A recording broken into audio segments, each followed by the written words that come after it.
दोस्तों फिजिक्स में basic maths जो होता है, मैथमेटिकल टूल्स फॉर फिजिक्स जो होता है वो बहुत इंपॉर्टेंट होता है। बिना इसके आप अपना फिजिक्स को स्ट्रांग नहीं कर सकते हैं। तो अभी आपको कुछ लेक्चर्स जो मिलेंगे वो आपको बेसिक मैथ्स पर ही मिलेंगे, क्योंकि मैं चाहता हूं कि पहले आपका जो फाउंडेशन होता है, पहले जो आपका जो बेस होता है, उस बेस को बहुत स्ट्रांग करना होता है। उसके बाद फिर हम लोग क्या होगा कि हम लोग हाई लेवल फिजिक्स पर जाएंगे। तो चाहे आप जेई मेंस की तैयारी कर रहे हो, या आप नीट की तैयारी कर रहे हो, या फिर आप मतलब नॉर्मल जेई एडवांस या फिर बोर्ड्स की तैयारी करो, चाहे आप किसी की भी तैयारी कर रहे हो, अगर आपको फिजिक्स को सीखना है ना, तो फिर आपको बेसिक मैथ्स को बहुत स्ट्रांग करना पड़ेगा।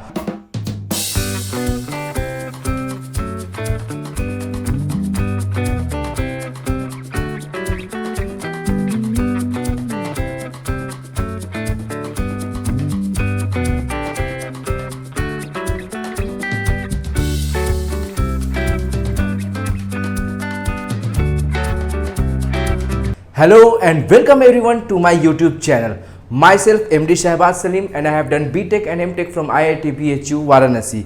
दोस्तों आज की क्लास में हम लोग जो पढ़ेंगे वो है mathematical tools for physics. Already last video में आपने देखा होगा कि हम लोगों ने स्ट्रेट लाइंस के बारे में बात किया था। तो अगर आप लोग वो वीडियो नहीं देखे हैं तो प्लीज़ ऊपर दिए गए आई बटन पर क्लिक करके आप वो वीडियो को देख लें। दोस्तों फिजिक्स में बेसिक मैथ्स जो होता है, मैथमेटिकल टूल्स फॉर फिजिक्स जो होता है वो बहुत इंपॉर्टेंट होता है। बिना इसके आप अपना फिजिक्स को स्ट्रांग नहीं कर सकते हैं। तो अभी आपको कुछ लेक्चर्स जो मिलेंगे वो आपको बेसिक मैथ्स पर ही मिलेंगे, क्योंकि मैं चाहता हूं कि पहले आपका जो फाउंडेशन होता है, पहले जो आपका जो बेस होता है, उस बेस को बहुत स्ट्रांग करना होता है। उसके बाद फिर हम लोग क्या होगा कि हम लोग हाई लेवल फिजिक्स पर जाएंगे। तो चाहे आप जेई मेंस की तैयारी कर रहे हो, या आप नीट की तैयारी कर रहे हो, या फिर आप मतलब नॉर्मल जेई एडवांस या फिर बोर्ड्स की तैयारी करो, चाहे आप किसी की भी तैयारी कर रहे हो, अगर आपको फिजिक्स को सीखना है ना, तो फिर आपको बेसिक मैथ्स को बहुत स्ट्रांग करना पड़ेगा।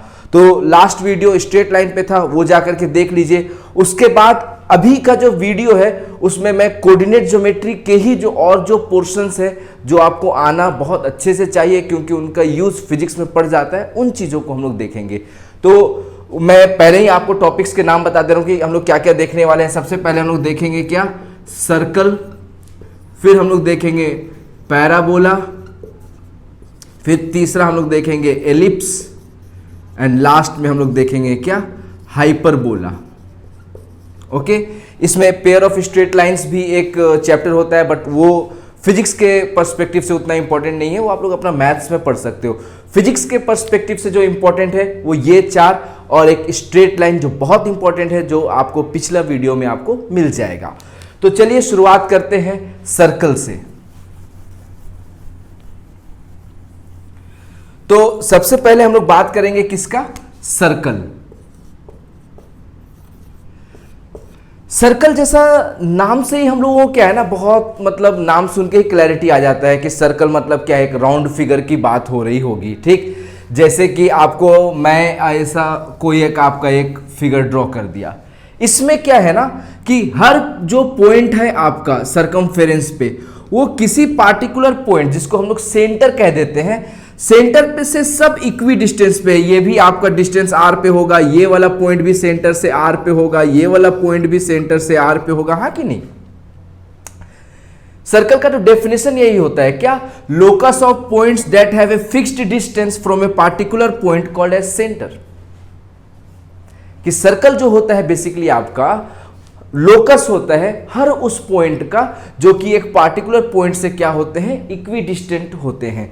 तो चलिए सबसे पहले जो आपको पढ़ना है सर्कल में, जो आपको पता होना चाहिए, क्योंकि फिजिक्स में कहीं कहीं पर क्या होता है आपको उसका यूज आ जाता है। ठीक, जैसे कि आप जब क्लास 12th में चले जाओगे और आप जब मैग्नेटिज्म पढ़ोगे, तो मैग्नेटिज्म में जो पाथ होता है वो सर्कुलर होता है। नॉर्मल क्लास 11th में भी आपको सर्कुलर मोशन पढ़ना होता है। तो जहाँ जहाँ पर भी आप सर्कुलर मोशन कह लो या कुछ भी, ठीक, अगर आपको सर्कल का यूज हो रहा है तो आपको सर्कल का इक्वेशन पता होना चाहिए।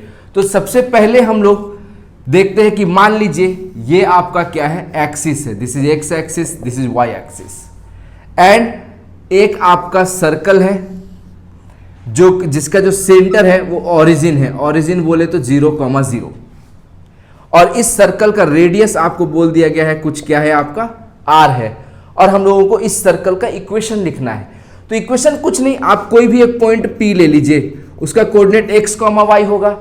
अब this x, y should satisfy the equation of the circle, हाँ कि नहीं? तो सीधा हम लोग क्या करेंगे, आप लोग को अगर सर्कल का इक्वेशन लिखना है तो डायरेक्टली आप क्या करो, एक पॉइंट आपको पता है x, y जिसमें आपको इक्वेशन निकालना है, और दूसरा पॉइंट आपको पता है 0,0।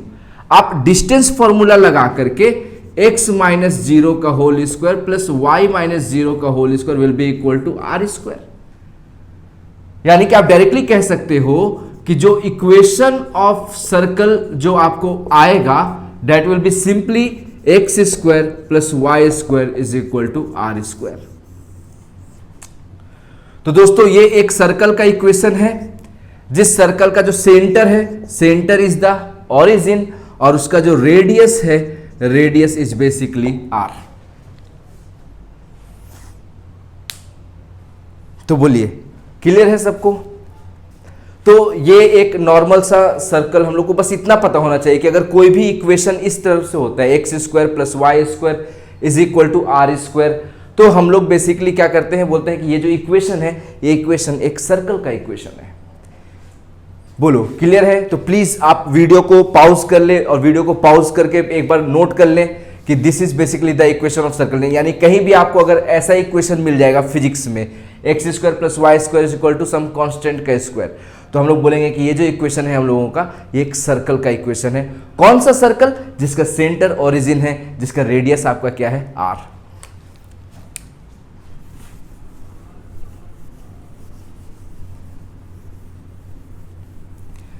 अब हम लोग बात करते हैं कि मान लीजिए आपको अभी कोई रैंडम कोई एक सर्कल दे दिया है जिसका सेंटर ओरिजिन नहीं है।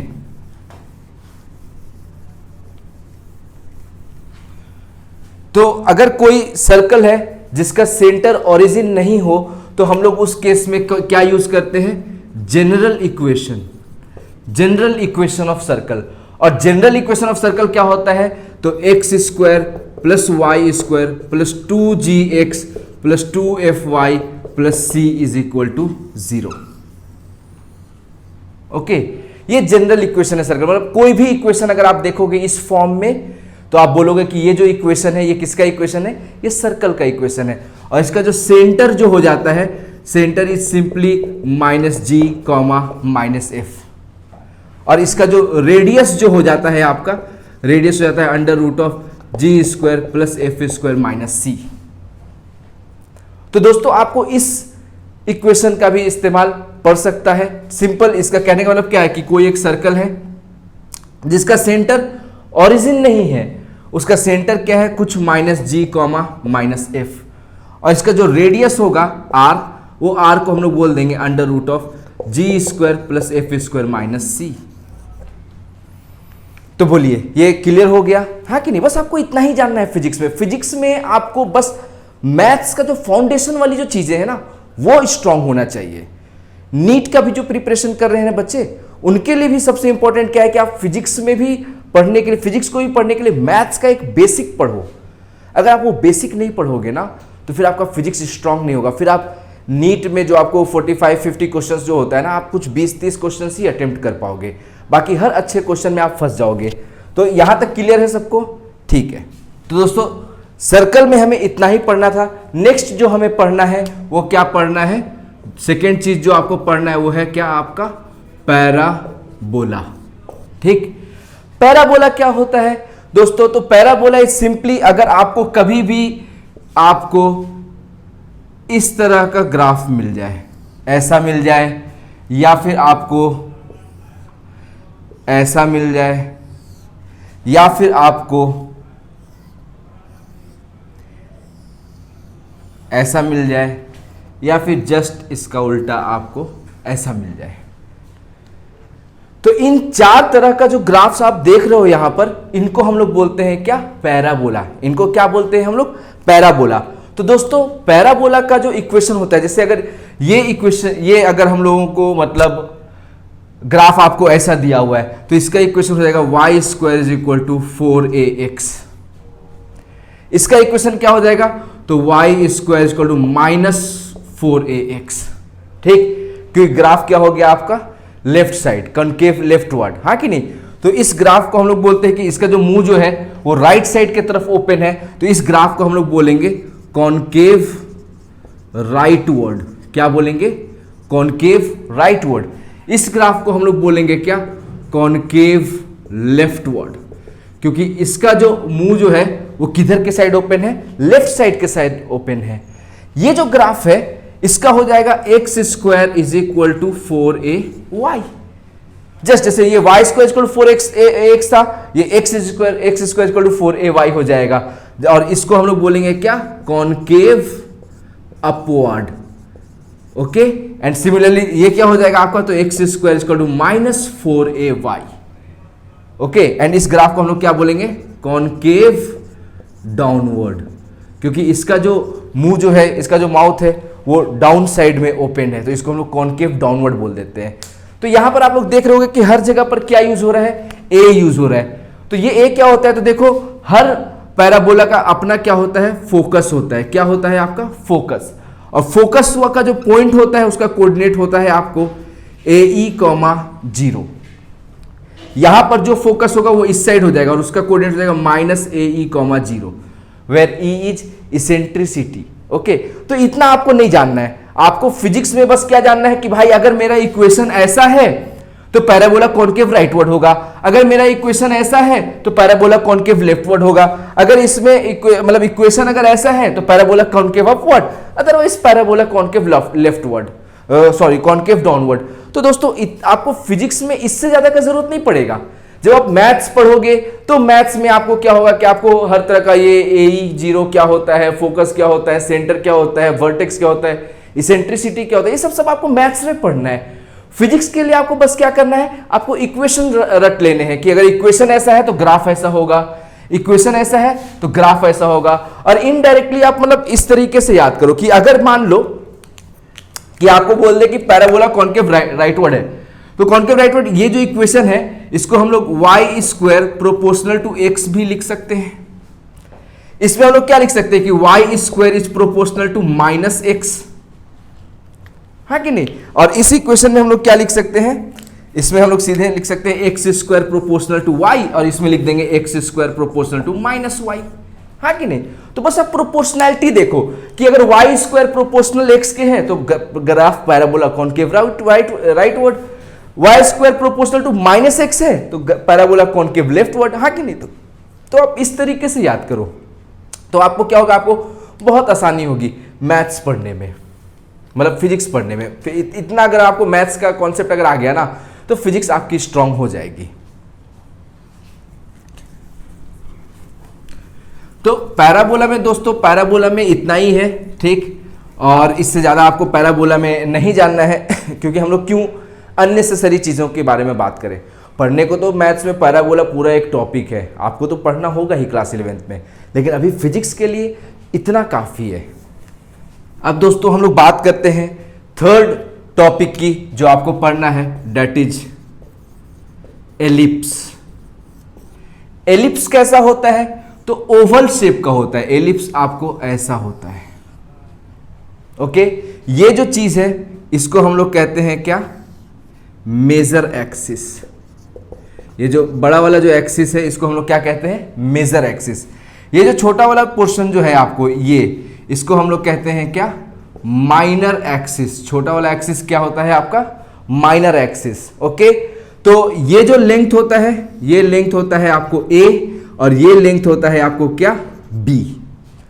तो जो ए जो है आपका, ए को हम लोग कहते हैं क्या, सेमी मेजर एक्सिस, और बी को हम लोग क्या कहते हैं, semi minor axis, okay.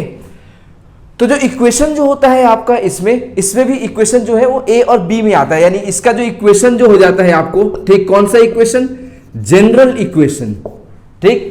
General equation का मतलब क्या है कि भाई जो आप इक्वेशन लिख रहे हो सारा का सारा इक्वेशन जो है ना, सारा का सारा एलिप्स का इक्वेशन उस इक्वेशन को क्या करेगा, सेटिस्फाई करेगा।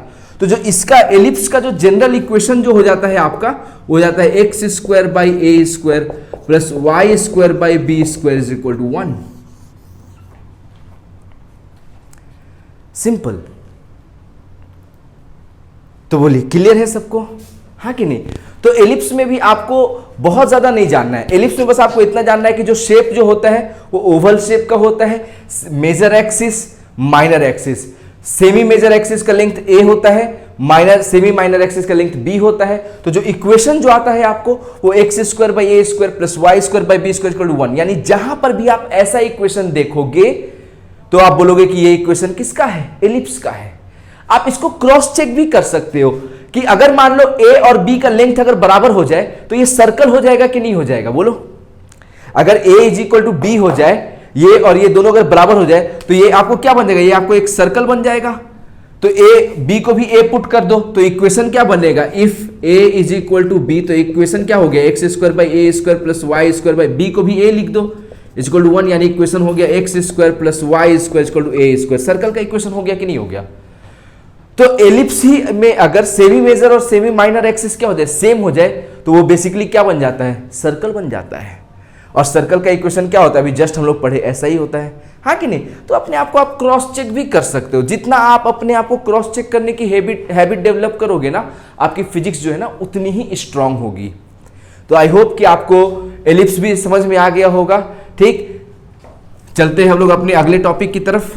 Next and the last topic that we have to study from basic coordinate geometry is hyperbola। ठीक, हाइपरबोला कैसा होता है? तो मान लीजिए आपको ये साथ साथ चलता है, ऊपर भी नीचे भी, या फिर आपको साथ साथ राइट भी लेफ्ट भी। तो अगर मान लीजिए आपको ऐसा फिगर अगर दिया हुआ है, ठीक, तो इसका equation simply x square by a square minus y square by b square equal to 1। अगर आपको ऐसा दिया हुआ है तो इसी में माइनस आप मल्टीप्लाई कर दीजिए, यानी इसका इक्वेशन क्या हो जाएगा, y square by b square minus x square by a square equal to 1। तो अगर कभी भी आपको इस टाइप का इक्वेशन मिले, का मतलब है बात किसका हो रहा है, हाइपरबोला की बात हो रही है। और हाइपरबोला का जो इक्वेशन होता है वो इस तरीके से होता है। यानी कहीं पे भी फिजिक्स में अगर आपको ऐसा इक्वेशन मिल जाएगा, आप बोलोगे कि ग्राफ जो होगा वो कैसा होगा, हाइपरबोलिक। यस और नो? तो क्लियर है यहां तक? तो दोस्तों इस लेक्चर में जो कि बेसिकली यहां पर हम लोगों ने खत्म किया है अब तक बेसिक कोऑर्डिनेट ज्योमेट्री, जहां पर आपको पढ़ना था straight line, circle, ellipse, parabola, hyperbola. तो इन पांचों टॉपिक्स को हम लोगों ने कवर किया है। इस वीडियो में हम लोगों ने बेसिकली बात किया है किसके बारे में, सर्कल, एलिप्स, पैराबोला, हाइपरबोला। और इससे पिछला वीडियो उसमें हम लोगों ने बात किया है किसके बारे में, स्ट्रेट लाइन के बारे में। जितना इन दोनों वीडियोस में मैंने आपसे बात किया है, आपको बेसिक मैथ्स में फिजिक्स के लिए इतना ही जानना है, इससे ज्यादा जानने की जरूरत नहीं है। बाकी आप मैथ्स में पूरा डिटेल में पढ़ोगे, अभी फिजिक्स के लिए इतना जान लिया काफी है। इतना पढ़ करके हम लोग ना आगे बढ़ सकते हैं और मतलब जो कमिंग टॉपिक्स है उसे हम लोग पढ़ सकते हैं। तो दोस्तों कहीं जाइएगा नहीं, मेरा अगला वीडियो जरूर देखिएगा, क्योंकि जो अगला वीडियो जो आने वाला है वो सबसे इंपॉर्टेंट है पूरे फिजिक्स में, सबसे इंपॉर्टेंट। नाम भी सुना होगा आप लोगों ने, डिफरेंशिएशन, इंटीग्रेशन। तो दोस्तों अब हम लोग बात करेंगे अगले वीडियो से डिफरेंशिएशन और इंटीग्रेशन की। तो कहीं जाइएगा नहीं, और प्लीज अगर आपको मेरा वीडियो पसंद आया हो तो do like, comment, share and subscribe. And learning जो है हम लोगों का वो कंटिन्यू रहते रहना चाहिए। यस और नो दोस्तों? ओके, तो इस वीडियो में इतना ही। मिलते हैं आप लोगों से अपने अगले वीडियो में। Thanks for watching.